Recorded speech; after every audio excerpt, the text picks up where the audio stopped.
l'info écho avec Capital. La proposition choc du jour est l'œuvre du rapporteur final de la mission Flash sur les urgences, François Braun. L'expert fait plus exactement 41 recommandations pour sauver les urgences cet été, mais aussi pour repenser plus globalement le système de santé, réguler l'accès aux urgences grâce à des professionnels dédiés, accorder un supplément de 15 € à l'acte pour certains médecins, doper la rémunération des personnels de santé pendant l'été. Retrouvez dans notre article le détail des mesures remises par François Braun au gouvernement ce 30 juin et dévoilées en exclusivité par Capital. Santé encore avec une bonne nouvelle qui devrait ravir les patients.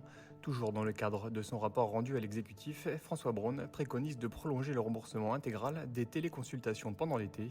Prise en charge à 100% par l'assurance maladie depuis la mise en place de l'état d'urgence sanitaire en mars 2020, ces séances devraient donc le rester malgré la fin de ce dispositif exceptionnel initialement prévu au 31 juillet, à condition bien sûr que cette proposition soit retenue par la Première ministre Elisabeth Borne.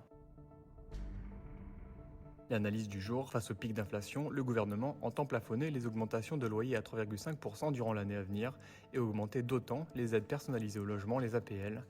Mais ce bouclier loyer permet-il un juste partage de l'effort entre bailleurs et locataires? Pas si sûr si l'on en croit l'Observatoire français des conjonctures économiques. Selon ses estimations, la sous-indexation des loyers se traduirait par un manque à gagner de 1,1 milliard d'euros pour l'ensemble des bailleurs, mais pèserait 2,6 milliards d'euros sur le reste à vivre des ménages locataires. Une charge qui ne serait que partiellement compensée par l'augmentation des APL. Plus d'infos sur capital.fr.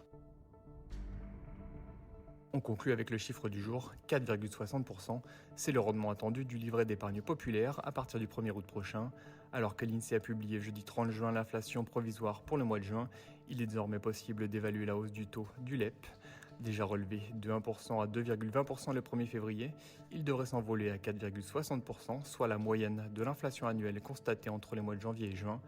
Les détenteurs d'un livret A ou d'un LDDS se contenteront, sauf surprise, d'un relèvement de leur rémunération de 1 à 2%. Plus de détails sur notre site. C'était l'info écho avec Capital.